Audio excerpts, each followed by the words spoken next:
My child has been working with a dyslexia therapist after school and is doing really well. But summer is coming up. Can we take the summer off and start back up in the fall? I'm Jenny Sherson, ex-special educator turned dyslexia interventionist. It wasn't so long ago that I, too, was overwhelmed by balanced literacy versus structured literacy, education speak, and everything in between. Fast forward after many, many hours of self-driven education, and you'll see I've built a thriving dyslexia practice helping students from age 6 to 18. My specialties?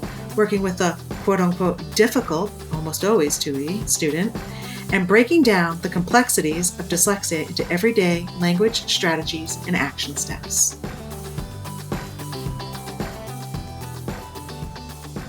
Before we dive in, can you do me a huge favor? Would you mind sending this episode or just sharing my podcast with 3 of your friends? I've been working really hard to put out valuable content to support parents with dyslexic children, and I want to make sure it gets into the hands of the people that need it the most. So grab the link to this episode or podcast, text it to 3 friends, or just click the share button where you're listening and send it that way. Whatever works for you, but I would be forever grateful. Thank you. Some of you are already in the last couple of days of the school year. Others are just weeks away and you've got summer on the brain. You know, summer, a time of relaxation and recharging. Plus, you've watched your child work really hard all school year, and you're questioning if they really need to continue their reading intervention over the summer. What would happen if they took it off? I recently had a similar conversation with the parent of one of my clients. She asked what I thought. I told her, balance. So, how do you find balance? Before we even answer that question, it's important to note that research has shown that many children, especially dyslexic children, will lose reading skills over the summer without some support. You need to think about what the fall will look like for your child based on the decisions you make for them in the summer. Unfortunately, for most dyslexic students, taking the whole summer off sets them back a step or two and makes the start of the new school year even harder. Okay, now that I've said that, let's consider a couple of things.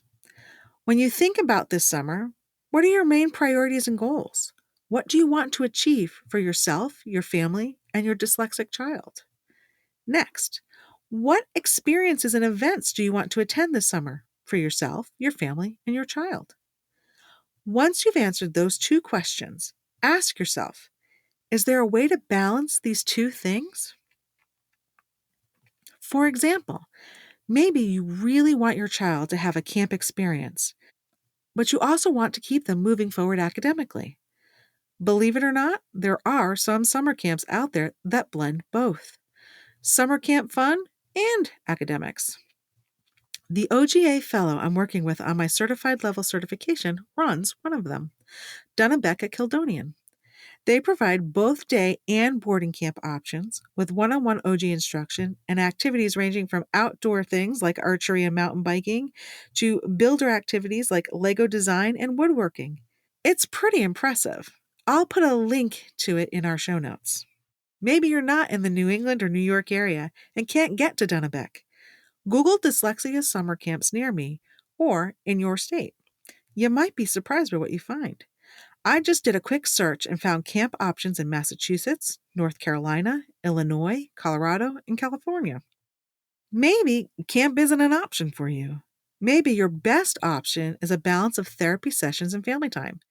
That may look like meeting with your dyslexia therapist 3 times a week instead of 5, and taking a week or 2 off for a family vacation. Believe it or not, I have some families who bump up services in the summer.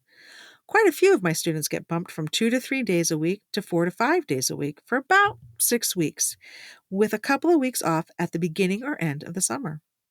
Those families make this decision because they feel once the extra stress of school is taken away and their child has more downtime, their child would benefit from an increase in intensity in their therapy. And they believe it really sets their child up for starting the school year off strong in the fall. Ultimately, this is a personal decision. There are many combinations of options that may work for you, your family, and your child. In the end, I say strive for balance and trust your parent gut.